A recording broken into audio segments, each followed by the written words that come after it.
Ooh. Hello, everybody.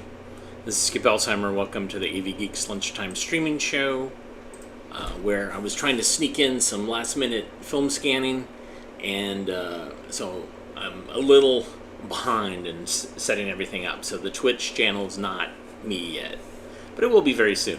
In the meantime, so 6 boxes showed up over the weekend on my porch, and they were all from the TAMI, the Texas Archive of the Moving Image, and they picked them up from the Texas Department of Health. And boy, there's some Lulus in here. I'm very excited.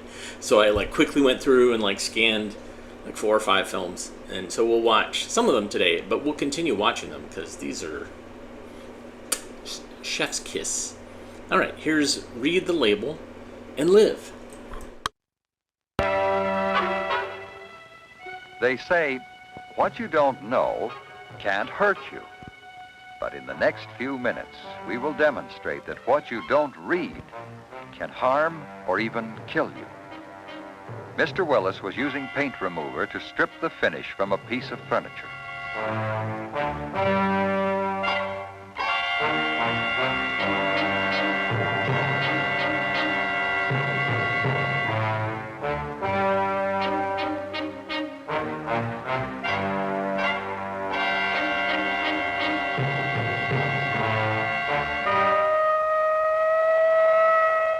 Too bad Mr. Willis didn't read the label on the paint remover can. It warned that the contents were flammable.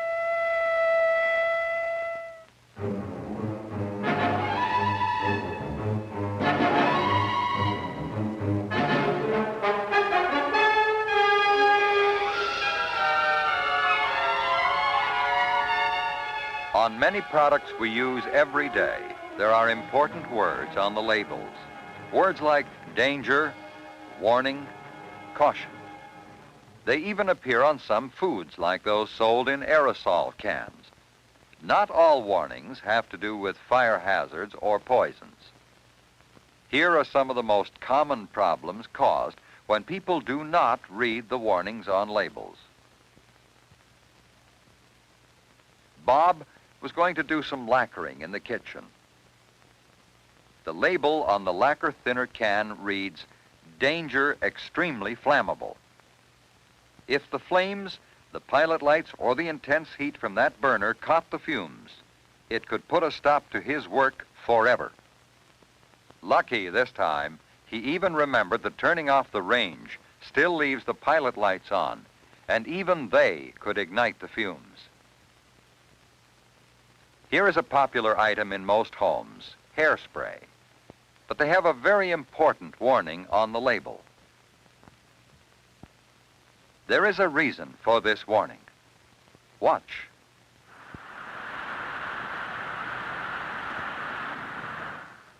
Materials, of course, such as charcoal starter fluids, are made to burn easily. If handled carelessly, they can cause accidents. For example, never add starter fluid to freshen an already lighted fire. Handle all flammable materials of this kind with great care and according to instructions.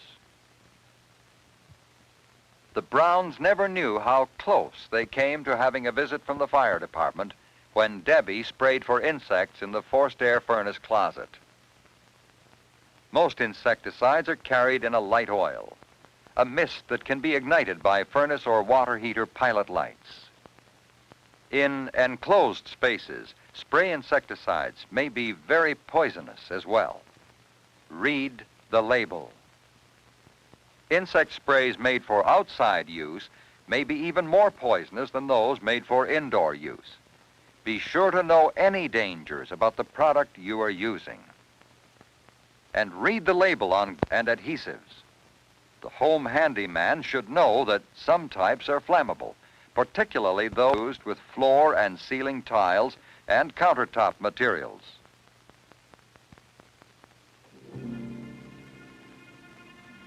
Joan sustained serious facial injuries when a pressurized can of air freshener blew up. She had left it on the range, too close to a hot unit. She should have read the label. It warned to keep the product away from heat, anywhere the temperature could reach 120 degrees. Objects exposed to the sun may reach this temperature on a hot day.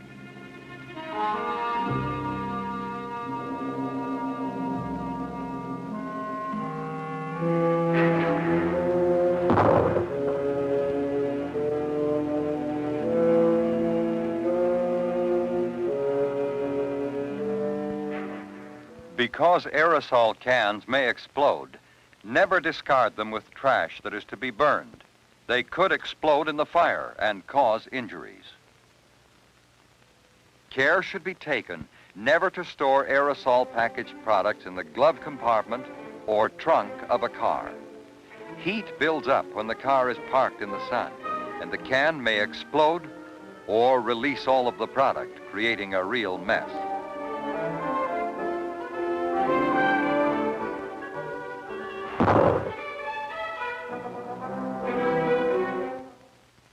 Mrs. Rogers is trying frantically to reach the emergency hospital.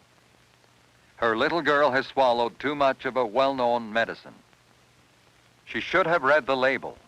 It may have told her to induce vomiting if the child is conscious, and how to do this. Most medicines warning on the label. Keep medicines out of the reach of children. Even common headache remedies, such as aspirin, are deadly if swallowed. If children do manage to find and eat or drink things like medicine, paint thinner, rubbing compounds, read the label. In many cases, it will tell you what to do or not to do until the doctor arrives. It is often thought that vomiting should always be induced, but there are chemicals and liquids such as kerosene, lighter fluid, lye, or acid, where vomiting should not be induced. Read the label. Mrs. Johnson had a bad cold. She bought an antihistamine medication and took the dosage recommended on the label. Too bad she didn't read the rest of the label. Later, after another dose, she felt she was really getting some relief. She decided to go to the supermarket and then pick up the children at school.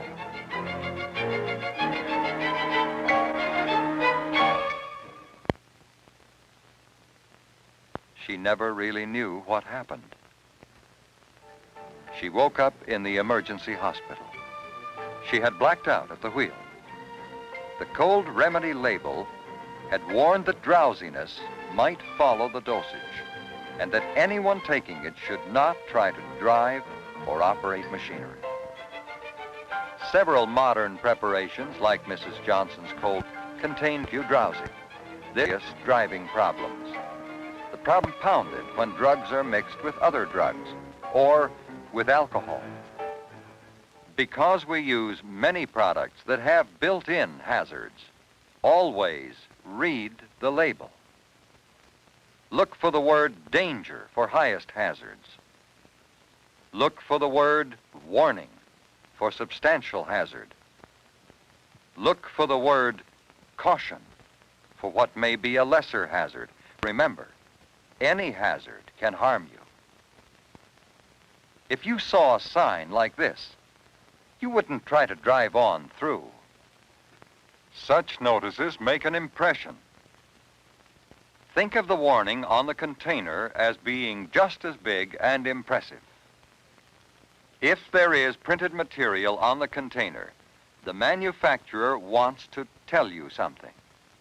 How much to take, how to use, what to do, and if there is danger, a warning that could save you suffering or save your life. And fortunately, you may have a choice. With many products, you may be safer. So, check before you buy. Read the label and live.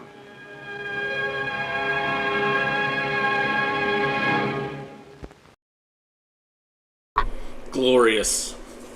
I love me a good hazardous chemicals, consumer level educational film. Lots of explosions and poisonings and blindings, etc.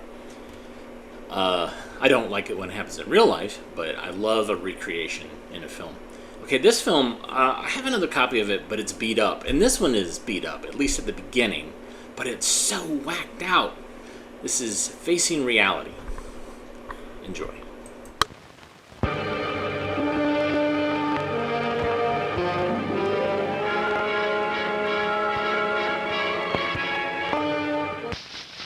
Who always claimed that she really didn't want some, she found out get it. She was two-faced. Her defense mechanism was rationalization. Remember the boy who failed to make the team? It was because the coach didn't like him, so he said. For him, the fault was always someplace else. A dull tool, the wrong time, a stupid teacher. His defense mechanism is a special type of rationalization that we call projection. Remember the girl who could only disagree? She could only shake her head. Her defense mechanism was negativism. All of us are guilty of defensive mechanisms to some degree at some time. Knowing their dangers, we have a better chance to guard against them. When these poor defenses slip, and they always do, and we're face to face with hard reality again, we have other means of getting away. Remember the boy who couldn't dance, but who always brought a pint to the party?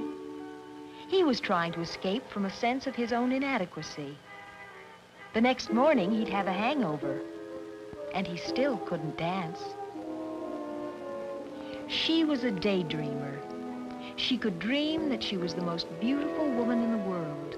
Time and time again, she could return to it, getting more beautiful with each dream. But every time she woke up, she was face to face with her own face. He identified himself with a welterweight champion. Every fight the champ won, he won. Every punch the champ took, he took. And he could take it. His escape mechanism was identification with somebody else.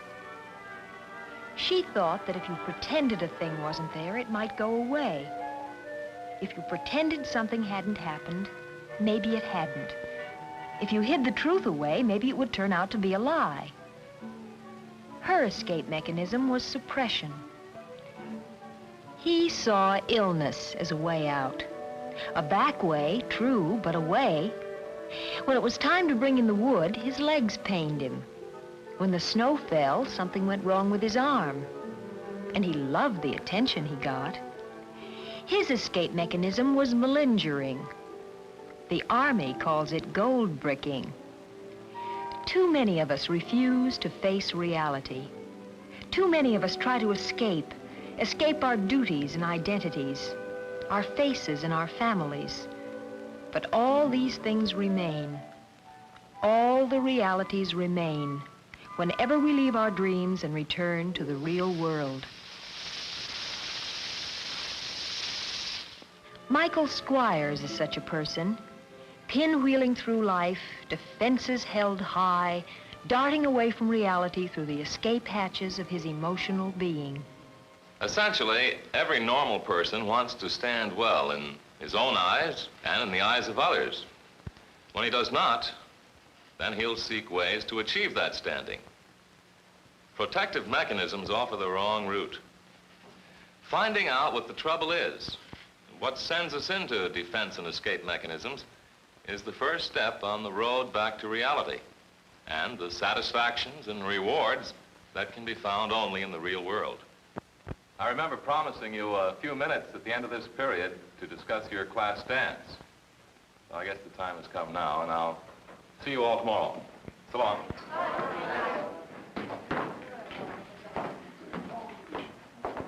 Okay, little attention, please. Okay, now we got just about everything set. The dance will be the first week in October, Friday night. We've got Jimmy Barron and his boys for the music. But we're gonna have to pay him extra if it goes past midnight. Okay? All right, now look, let's get to the committees. as I'm chairman of the entertainment program, I'll assign you to various committees. But if you're not satisfied, you can overrule me. Is that okay? Okay. All right, let's start with the decoration committee. Sandra? Helen? All right. Paul? Mike? Better count me out. Come on, Mike. Everybody else is helping out. No, leave me out of it. I'm pretty busy these days, doing some very important work at home. Don't tell us you're still at work on your great American novel. It must be nearly finished by now. Oh, it's coming along. Well, look, we can't waste any more time. How about you, Hank? Well, I'm not much good on decorations anyway. There are probably a lot of other things I could do much better. It's okay, Mike. Forget it. Now, we want to decide whether we want it to be formal or costume. Formal. Costume. Oh! Okay, hold it. Well, I just think that jeans and plaid shirts would be more colorful, that's all. Wait a minute. Look, we'll take a vote on it. All in favor of formal, say aye. Aye. Contrary, no. No. Mike is hiding his sense of inadequacy in negativism. He was afraid of failing on the decoration job, so he refused. And now he's taking great pleasure from being coaxed to change his viewpoint. He's getting satisfaction from being the center of attraction. Okay, let's try to make it unanimous now. All those in favor of a formal, say aye. Aye. Okay. That's it.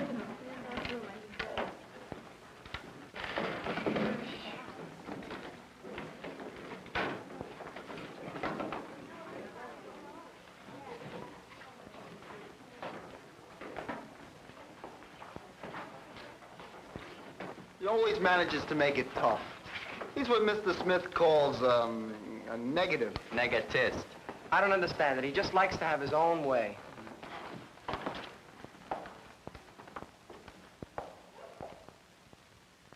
At home that night, Mike slips into another phase of his defense mechanism, that of rationalization. For some reason, he claims to be totally uninterested in the dance. He isn't even sure that he wants to go. All those guys rushing around, buttoned up to their chins in blue serge.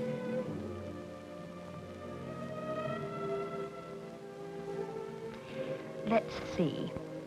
Mike doesn't want a new suit, and he probably implies that the music at such dances is never any good anyway. His sister suggests that probably none of the girls would dance with him. Girls. Just having Harriet around the house is all the girls Mike can stomach. Or so he claims. Girls are stupid and silly. He would be perfectly happy, so he says, if he never saw another girl as long as he lived. His sister has her own ideas on the subject. Sour grapes. Mike is finding out that no real defense against the hard realities of life can be found in negativism and rationalization. Face-saving, self-justification, deception. Why? Disappointment, discouragement, a sense of failure. Why? Insecurity, a lack of confidence, a feeling of inferiority. Why? Why? There are all kinds of reasons for such things, and there could be all kinds of results from them. Mike had many of his own reasons, and he had his own results. In some cases, Mike had taken little experiences, little things, and buried them deep within himself, carefully suppressed and kept from the healing light of day.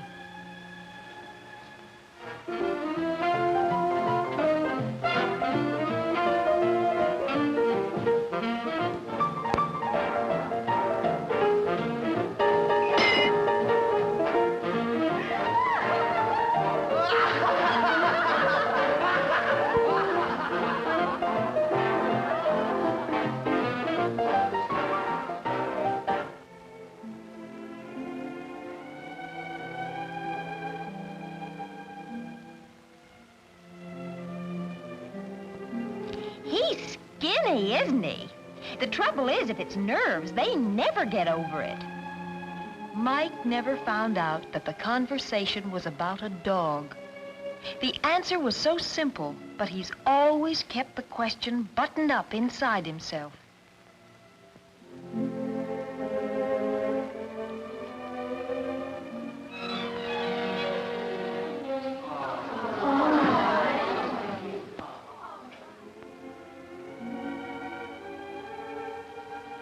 Protective mechanisms offer the wrong route.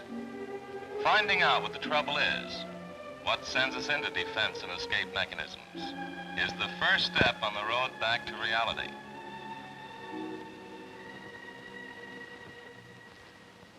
If we can pour out our troubles and unhappiness to a sympathetic friend or a member of the family, well, then we can avoid keeping such things tied up in ourselves. Well, that's all for today.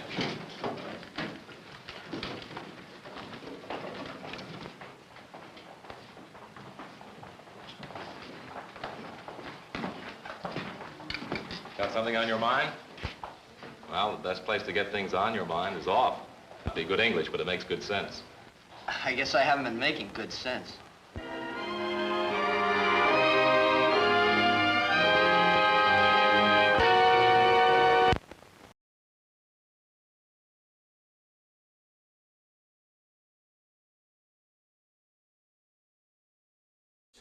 Mask at the beginning where they're kind of walking around and it's like they're in some sort of Greek tragedy, purgatory.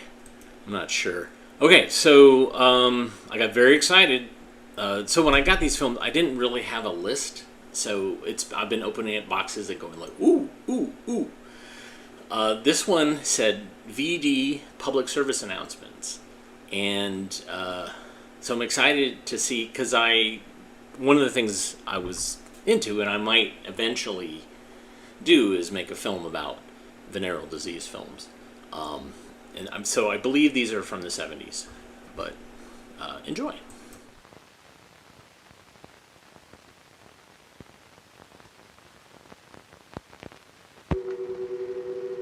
Think about things that go in circles, like tops, wheels, time, gossip, VD. That's right, VD. It goes in social circles. If you get it, you got it from a friend who got it from someone. You got it from someone. You can break the circle. Your doctor or local health department will tell you how, confidentially.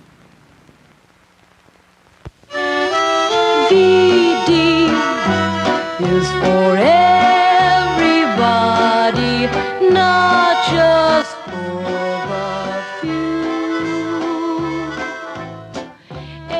Anyone can share VD with someone nice as you.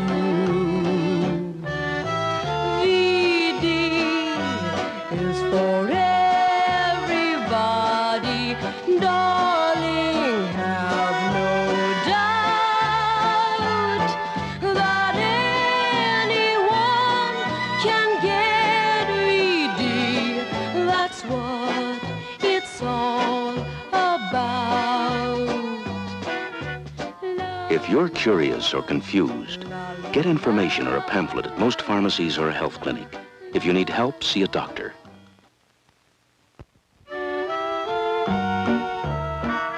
VD isn't just what other people get anymore. VD can hurt anybody. Right now, VD is spreading throughout all our neighborhoods. In the suburbs, VD is now more common than chickenpox. But unlike chickenpox, you might not know you've got VD. Finding this hard to believe is why it's spreading so fast.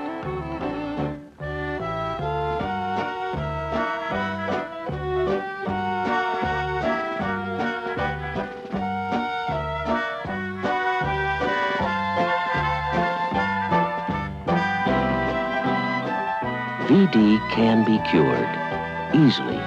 So know the facts. Get more information from the VD pamphlet that's at most pharmacies and health clinics. If you need help, see a doctor.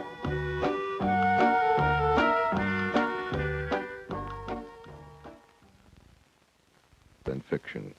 Remember when a teenager's biggest health problem was acne? Today, it's gonorrhea. In fact, venereal diseases have become the #1 infectious health problem in the USA, and they're a tough subject to talk about. So if you can't bring yourself to discuss VD with your teenager, ask your doctor or the local health department to do it for you. A public service message of the Texas Association of Broadcasters and the Texas Medical Association. There are many kinds of pollution. Contamination of the environment in which we live is only one kind. VD is sex pollution. More than 2.5 million cases are contracted in the United States each year, and Texas ranks #3 in the nation in gonorrhea. Potent weapons are available to fight sex pollution. Your physician and local health department are standing by to help. A public service message of the Texas Association of Broadcasters and the Texas Medical Association. Texas has one of the 5 highest syphilis rates in the nation and is close to the top in incidence of gonorrhea. Over half of all new VD infections are found in teenagers and young adults under 25 years of age. VD is not contracted from towels, dishes, or public toilets. A visit to your private physician or local health department may be in order. A public service message of the Texas Association of Broadcasters and the Texas Medical Association. When I think about tomorrow and what it means to me, don't know if I can face it. I'll have to wait and see. Help me, I've got a problem and I need a helping hand to set me free. Help me, I've got a problem and I... Venereal disease has become the #1 communicable disease among young people. If you think you have venereal disease, confide in a doctor immediately. Hi, I'm Richard Roundtree. Hey, man, you know those movies where you're some chick and some guy traipsing around in the woods in slow motion? Well, that's supposed to be love. Well, there's another side to love, too, and it's no slow motion fantasy either. It's called a clap. Syphilis, dose, gonorrhea, whatever. It's VD, baby. Sure, it only happens to other people. Well, to other people, you're other people. You might have it and not know it. Be smart, protect yourself. Go to your local health department and get a free examination. If you've got it, they'll help you get rid of it. It won't cost you anything and it won't hurt. And they won't tell anybody, even if you're a minor. If you don't take the exam, you might find out the hard way. Your ex-lover may tell you. Let's get rid of VD before it gets us. For more information, see your private physician or call your local health department. Stuart Whitman here. It's pretty hard to believe, but most of the grown-ups in this country still don't know the facts of life. Oh, sure, they know all about the birds and the bees, but what do they know about VD, venereal disease? That's part of life, too. Do they know it's a full-scale epidemic with 2 million reported cases of gonorrhea a year? That's an average of 1 out of 10 people, and these are just the reported cases. How about the people who have it and don't know it? Anyone can get VD, even you. A free examination at your local health department will put your mind at ease. If you've got it, you'll be treated right away. It's free, it's painless. And even if you're a minor, no one has to know, not even your parents. Just remember, preventing VD is one way to stop this epidemic, so take a VD test today. For more information, see your private physician or call your local health department.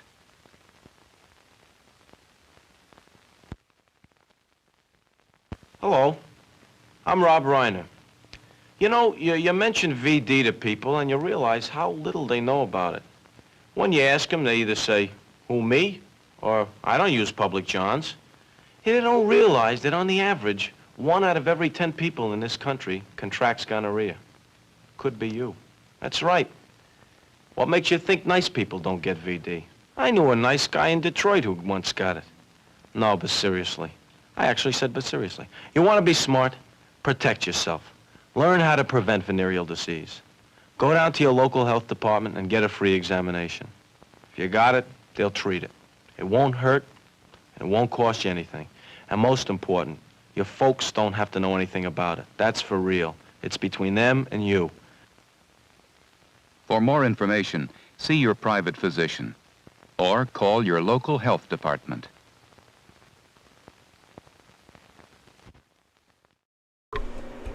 Wow, there's so much to unpack here. One, the Texas VD PSAs are great. They're brilliant. I think I'm going to have to... I'm doing a show in Texas in Austin with Tammy, and I'm going to have to show some of those. Secondly, I have never, ever seen the second part to VD is Everybody. It is for everybody. I have never seen it. And I've been looking for a long time at all the VD PSAs and educational films. Never seen that. That is phenomenal. Then, holy cow. Richard Roundtree, Rob Reiner, and then that other guy, and then Peter Thomas. So good. Holy cow. This is... So, why do I collect? This is why I collect. And why do I show it to you? Because this is exciting. We watched this together for the first time. Like, I scanned it, but you can't hear the dialogue. And I thought, oh, I have 2 copies of VD is for Everybody on the same reel? That's weird. But wow. Okay. So thanks for being there for that. That was phenomenal. This next film, Warning from Outer Space. I was like, huh? And watching it and not hearing it, I'm like, what is this? What is this? See if you can figure it out. Enjoy.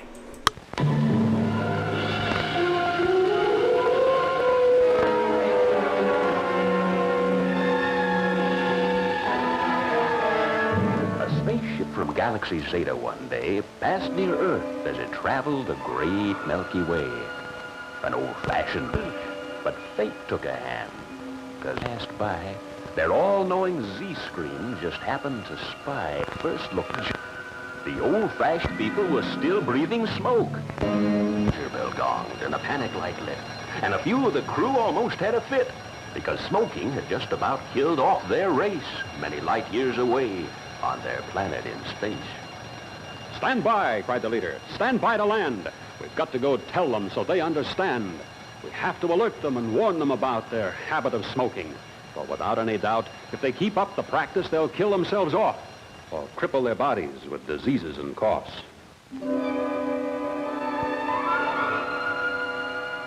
So landing the ship, the crew set about planning just how they might best figure out the way to convey to the Earth people here that smoking was something they really must fear. The best thing to do, said 600, is to show them what happened to us long ago with those memory tapes put on the Z-screen. Once they've seen that, they'll never forget what they've seen. Right, cried the leader. Now 3 of you go and bring back the people you think we should show. But in case they resist or won't come right away, render them helpless with your gold Zeta ray. Don't hurt them, just stun them, because they must see that smoking can kill them with great certainty.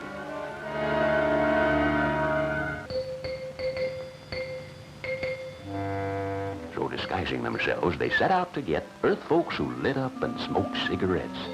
They weren't hard to find. You could look any place to find folks with cigarettes stuck in their face.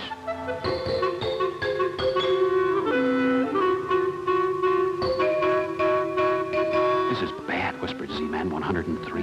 Things are much worse than we thought they would be. Those folks will get sick unless they quit right away. Let's zap them and take them and teach them today. The first one they zapped was a teacher named Jean. Then a mother who smoked while making things clean. Next, they spied a kid smoking across from a school who'd have been in a history class as a rule. But he just got the habit and thought it was tough to light up and inhale and lazily puff. Then, quickly, they zapped a mayor named Clark in the midst of a speech to a crowd in a park. And then, for good measure, they journeyed on down to the place where some people, including this clown, were at work on a ranch on a big movie set, with the primary purpose to sell cigarettes.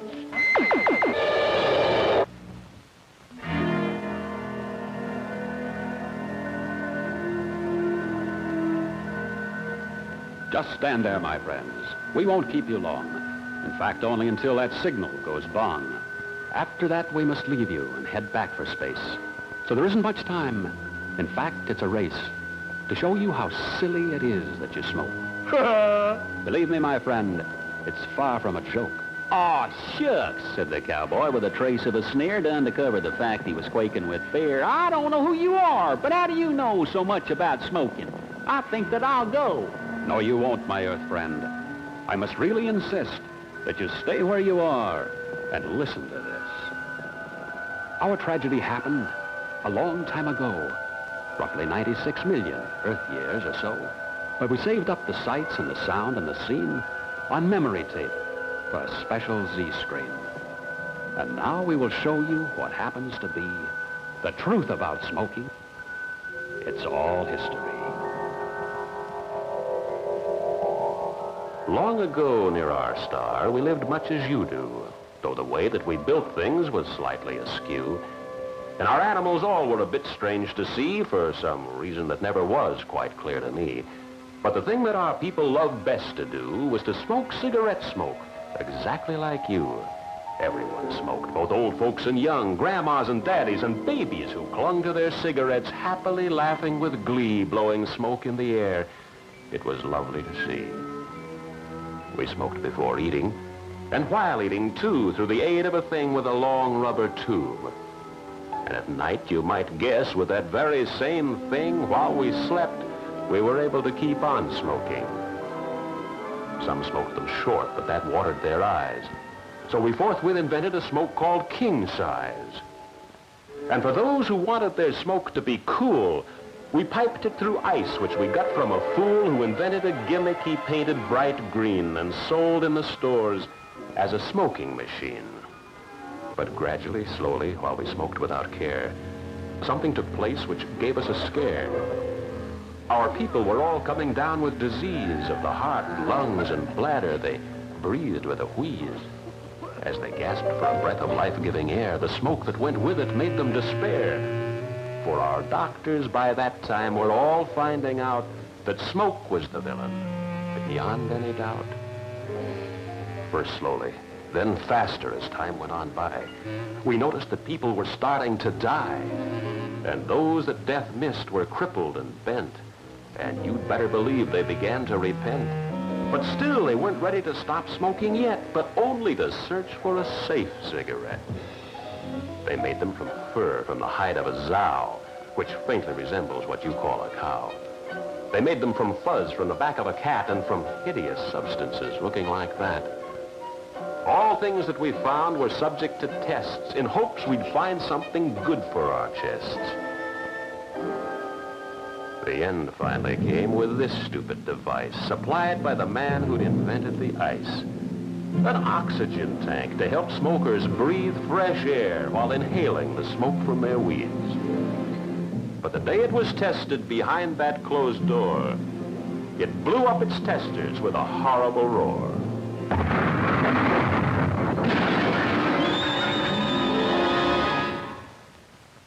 So, that was the end. We made it a crime for Z-men to smoke any place, any time. And the moment we did that, our rate of disease plummeted down like the roots of our trees. We all almost died, but our lesson was learned, and never again was there lighted and burned anything anyone put in his face. By passing that law, we saved our whole race. Well, humped the mayor. Well, how do you know what happened to you such a long time ago can happen to us? Why must we fear? We don't live on Zeta. Our home is right here. That's right, said the high school teacher named Jean. And the mother who smoked while making things clean. Aw, shucks, said the cowboy who wasn't too bright. Y'all don't scare me. Hey, who's got a light? My friends, said the leader, Do you mean to say that you don't know what's happening right here today? You don't know that your doctors are all finding out that smoking can kill you beyond any doubt? Well, said the mayor, I'd quit if I could. I suppose, said the mother, I suppose that I should. I don't know, drawled the cowboy. I get paid to smoke. Neither the teacher nor the young student spoke. Send them back where you found them. It's now time to go. We've done what we could. We've shared what we know. So drawing their zap guns, they zapped the earth folk, who forthwith disappeared in a big cloud of smoke.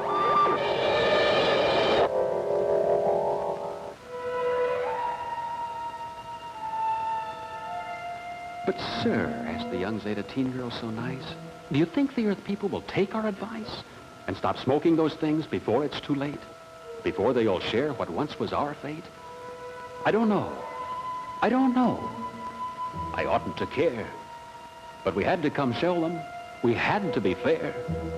And we'd certainly told them what they have to know. Now, come on. Stop thinking about it. Let's go. So, the spaceship containing the Z-Men that day went back by the stars in the old Milky Way. And the last thing they saw on the fading Z-screen were the faces of those they'd so recently seen. And each one looked thoughtful as they conjured about the things they'd just seen. And perhaps there was doubt about whether they'd light up their next cigarette. And perhaps they're still down there, still thinking yet. Because the Z-screen went dark, there was no more to see as Earth faded away into space history.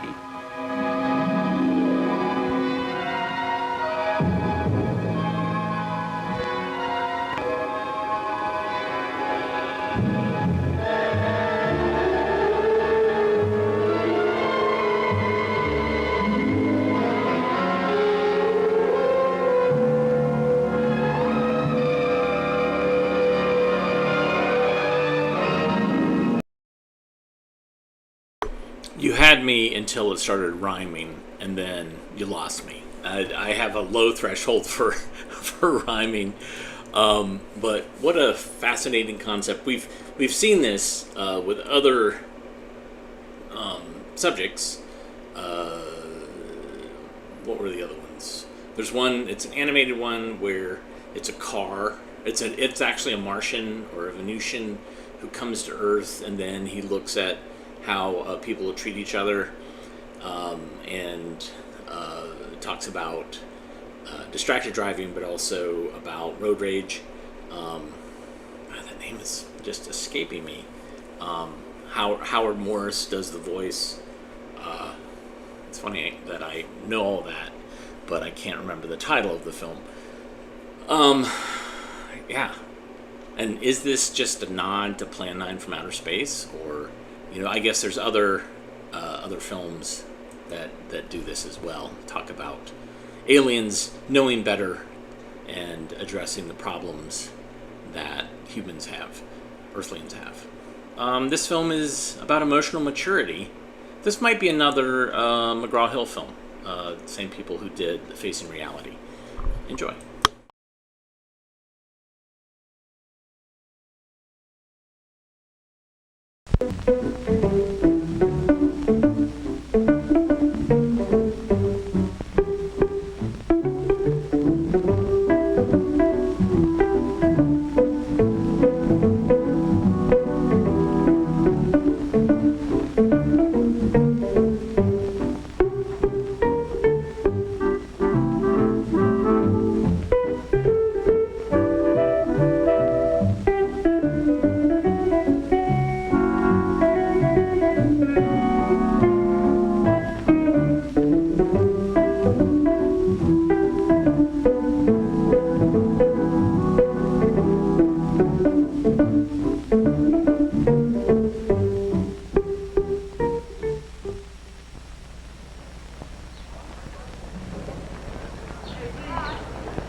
talk about it tonight.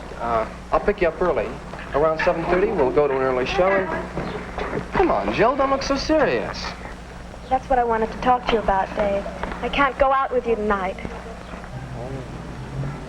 What gives anyway? You got a family party on or something? No, it's nothing to do with the family. I don't know how to say this, Dave, but... I mean, I'm dating Jimmy Dawson. Give me that again? I'm dating Jimmy Dawson. That show off? Who thinks he's such a big football hero? What's the idea? You falling for his phony shoulders or something? He asked me to go out with him, that's all, and I said I would. What about the little matter of going steady with me? I decided it's time we broke up. It's stupid for kids our age to keep going out with the same person year after year. I guess your mother thought up that line. She did not. I can make up my own mind. Look, I told Jimmy that I'd meet him after school this afternoon. He's waiting for me right down over by the corner, so I better go now. I guess a guy has to have a car to impress a girl like you. Along with some phony shoulders. Well, your boyfriend better watch out. Because he might meet a guy with a Cadillac someday. And then where'll he be?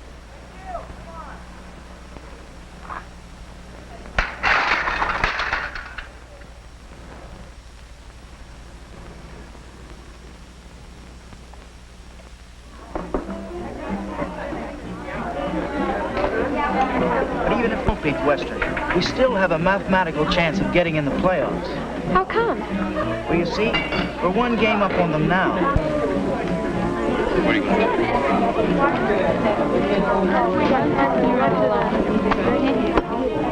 Our games with Lincoln High. Western still has a game with them.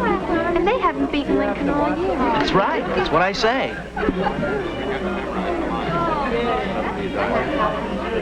Isn't that how? Yeah?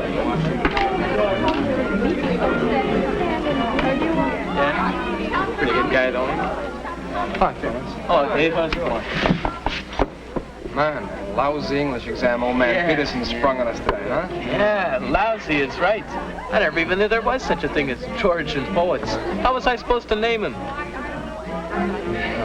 I put down George. I figured there ought to be at least one Georgian poet named George. Boy, Peterson will catch you for that. He's still mad about the time you brought him the bunch of daffodils after we studied that poem about daffodils by Wordsworth. Yeah, Peterson's crazy about me. Hey, is that the new sophomore? Yeah. You never guessed she was only 14? Telling me. Wow. Say, Dave, what happened to your steady? There she is with Jim Dawson. Got a fight? Dawson has a car, and boy, does it ever impress that doll. Yeah, it's those flashy white wall tires that send it, man. She wants to get into the big time, Davy boy. Captain of the football team and all that. Well, I was getting kind of sick of her anyway. That Dawson, what a show-off. You know, he really thinks he's somebody? Well, as far as I'm concerned, they deserve each other. Hey, Dave, how come you didn't turn out to football practice all week? Because I quit the crummy team, that's why. Coach, he doesn't know what he's doing, and team's going downhill so fast it isn't even funny. I'm going over to see what gives with the new doll.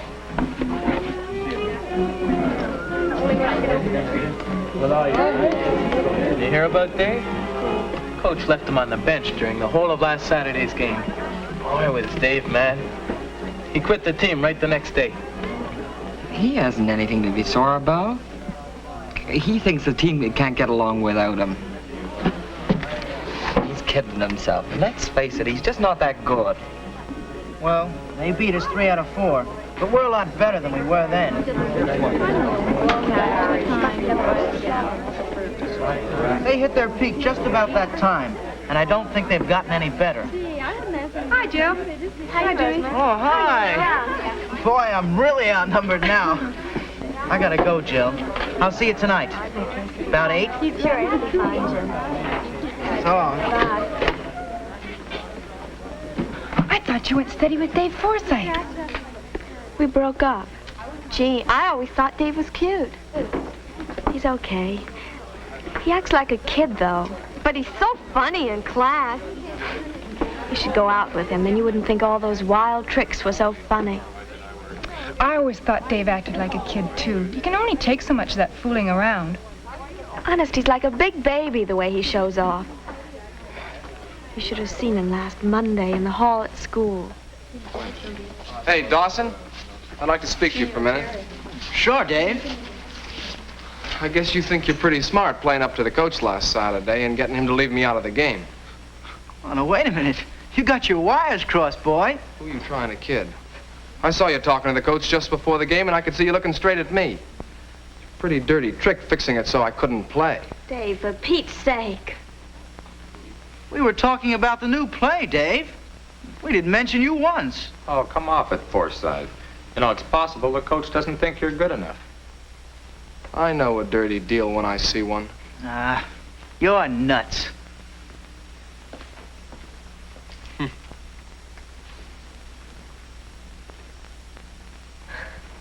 It was awful. I was so embarrassed I nearly died. This wasn't the first time that Dave acted like that either. I was really fed up. And then, well, Jimmy asked me to go out with him a couple of days later, and I thought it'd be terrific. He's so nice. Well, he acts his age. Are you going to go steady with Jimmy now? Oh, I don't know. This is the first time I've gone out with him. I don't blame you for telling Dave off. He's an awful mama's boy. Gee, I gotta be going. Yeah, me too.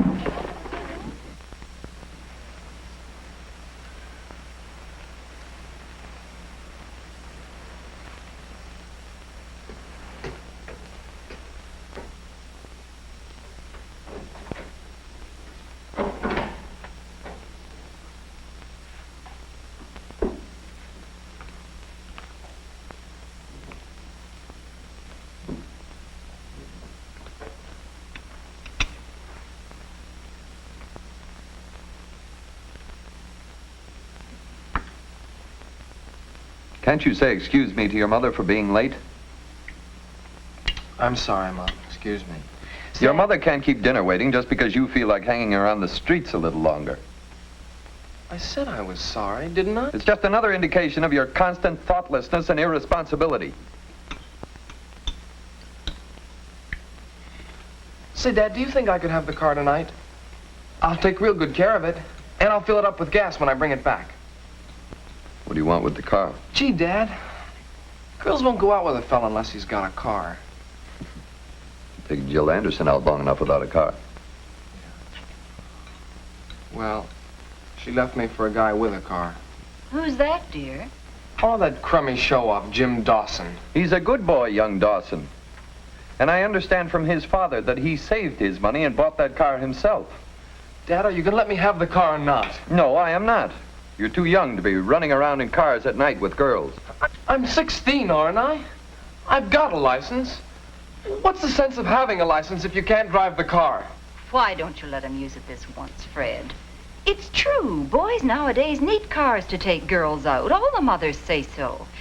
Well, this afternoon at Lucy Fillmore's, they were saying that... Look, Lila, you know I need that car in my work. Now, if he got in an accident, what would I do? Anyway, what does he do with all the money he makes at the grocery store? Let him save his money and buy a car just like young Dawson. All I ever hear around here is money. I'm getting sick and tired of it. I never get to do anything the other kids do. And the excuse you always give me is money. All right, that's about enough, young man. I didn't come home from a hard day's work just to get impertinence from you. You always treat me as though I were about 6 years old. That's because you act like you were 6 years old.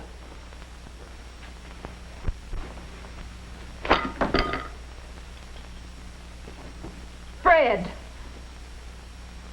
Lila, something has got to be done about that boy. He's unstable, he's irresponsible, can't save money, he's girl crazy. Why, when they wouldn't let him play in Saturday's game, he quit the squad. Fred, sit down. Stop being so excited. He's young. Things like having a car mean a lot to him. Oh, maybe I've babied him, but... You know, Fred, you haven't always set the best example for him. Being your son, he wants to be like you. He wants to copy you. And you have to admit you blow your top awfully easily sometimes. Like tonight. You bawled him out without even asking him why he was late. And lately, you've nagged him from morning till night. Can't you say something nice to him once in a while? I can't seem to get near the boy. You expect too much of him. I wish you'd arrange something nice for the two of you. Something you could do together. Couldn't you get together for a Saturday? Lila, I don't mean to be hard on the boy. Really. Look, I'll try to think up something that we can do together. And in the meantime, how about you going up and talking to him about being more responsible? Frankly, his attitude worries me.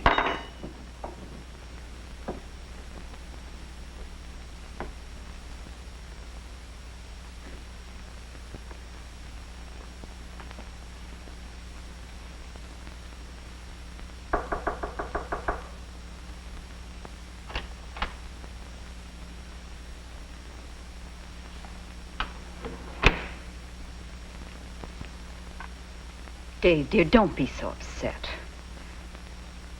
You must try to understand how your father feels about the car.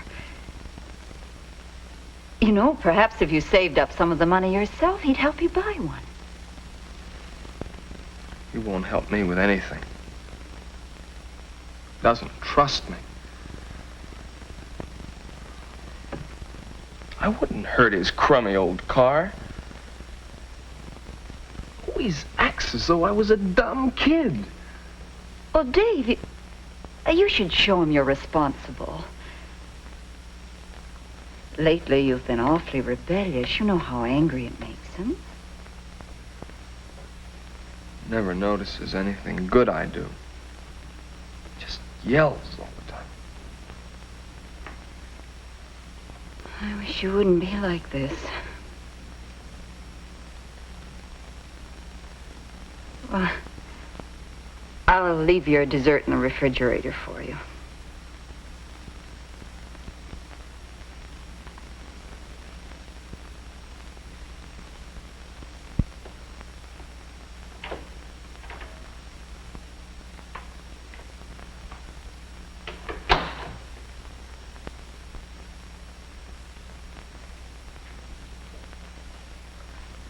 Well, I certainly didn't get very far. He can be terribly stubborn.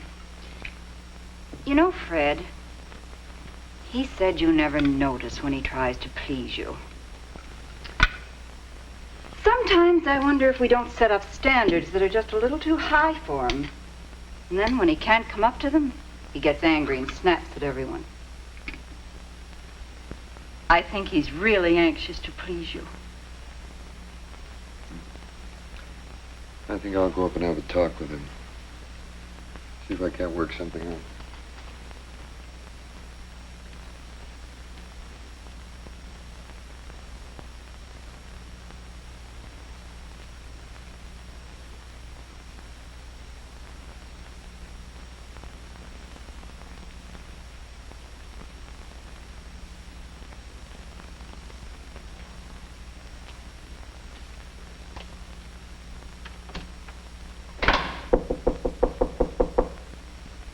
Dave, may I come in?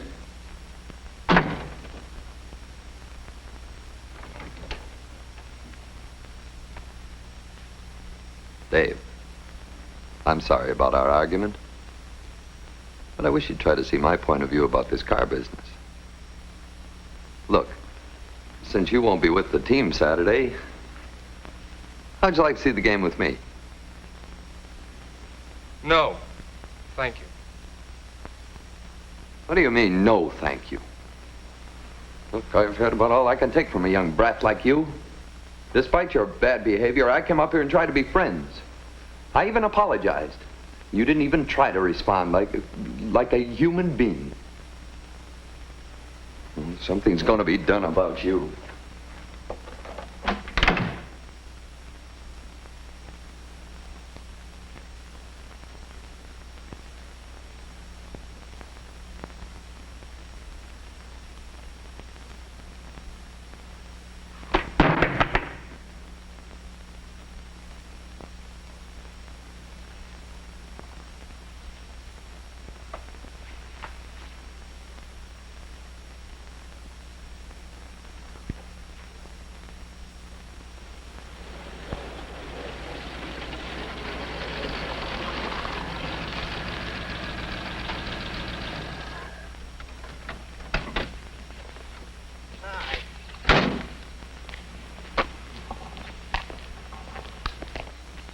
Dad, this is Jimmy. Jimmy, how are you? Nice to see you. Hello, Mr. Anderson.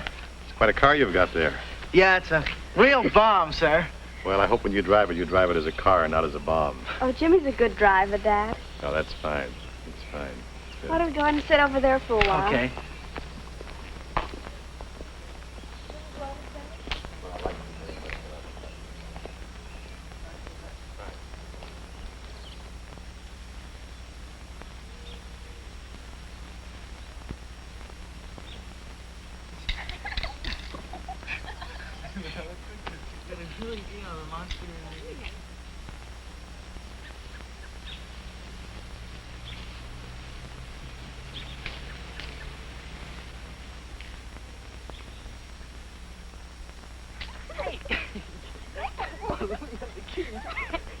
Kid, come on.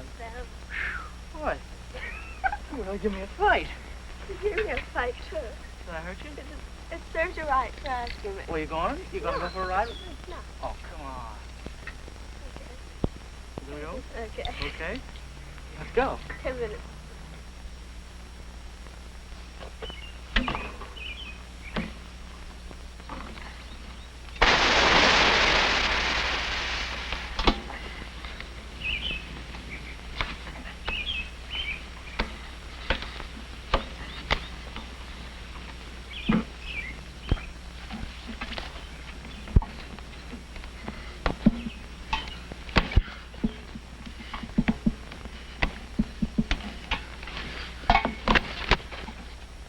Dave.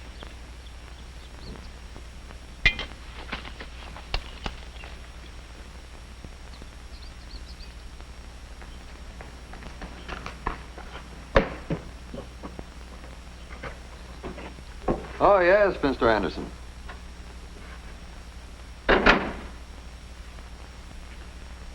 What's that?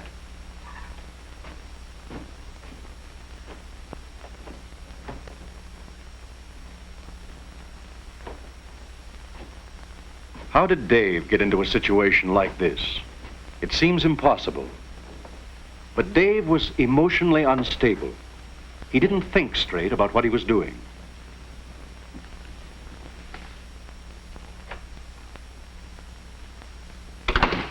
Why can't Dave face facts and accept life as it is? Why does he have such an exaggerated idea of his own importance and ability that he can't see things as they are?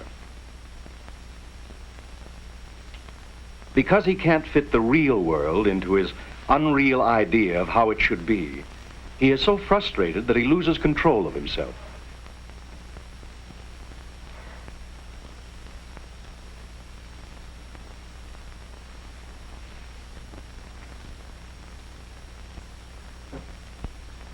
With help, Dave can learn to control these emotions and develop more mature attitudes. But how could his emotional instability have been prevented?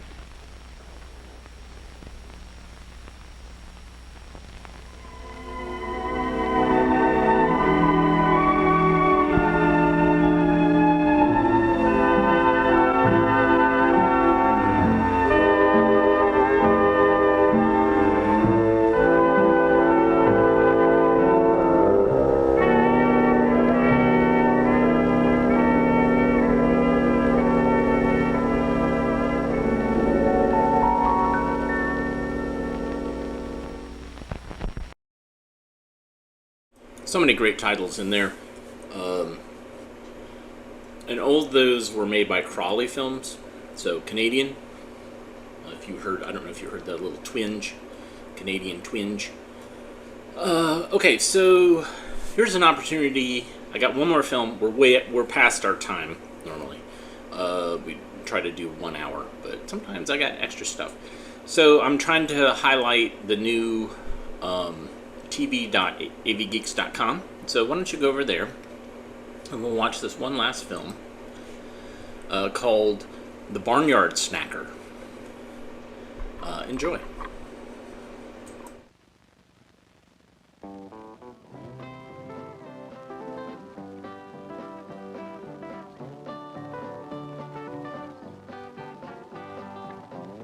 For what seemed like months, the animals had been finding candy and snack food wrappers all over the barnyard. They had no idea who could be eating so many snacks, especially after the tooth chicken had taught them how to take care of their teeth. He figured the culprit might be someone new around the place, someone who hadn't heard his tips on keeping healthy teeth by eating the right foods at the right time. Anyone just recently moved in here? No, it's the same old gang. Same old gang, except the hungry hog. Yeah, he eats too much and he eats too fast and then disappears for hours. There may be a connection there. So they decided to do a little detective work and follow the trail the wrappers seemed to make.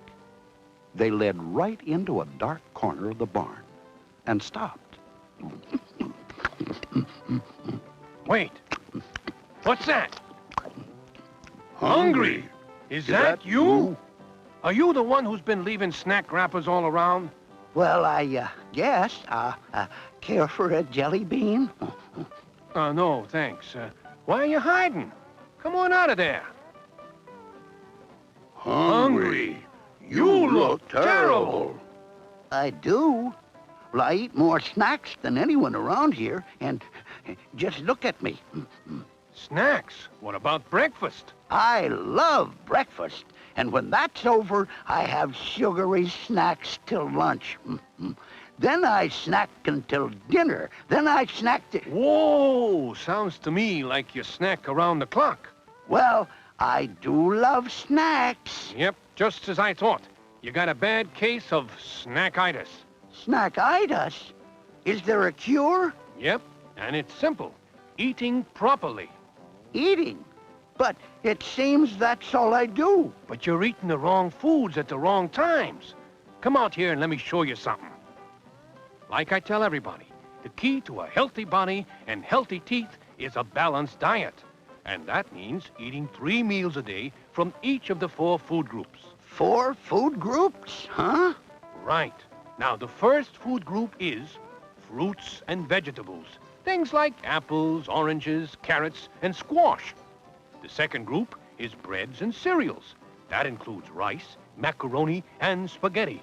Now, the third group is milk and dairy products. Things like milk, cheese, cottage cheese, and yogurt. And the fourth group is meat and fish, including other protein sources like eggs, peanut butter, and soybeans. But how can I eat all those things and still have room for my snacks? That's the point. Eat 3 meals a day with a balanced number of foods from these 4 food groups, and you won't be as hungry for snacks. But I really love sweet, sugary foods. Does this mean I can't have them anymore? Well, it's better if you don't. But if you have to, at least try to eat them with your meals instead of in between. And don't forget to brush and floss your teeth as soon as you're finished. So I can't have any more snacks at all? Sure you can. But try foods like cheese, nuts, fruit, and popcorn. Take my advice, and you'll snap back to good health with healthy teeth to boot. You'll feel better and enjoy mealtime much more. Speaking of which, isn't it time we all went to lunch? I really should get back to my corner. What? Just to clean up all the wrappers, and then I'll gladly join you for lunch. Just learning about the right way to eat has made me hungry. As a hog. Presented by the American Dental Association.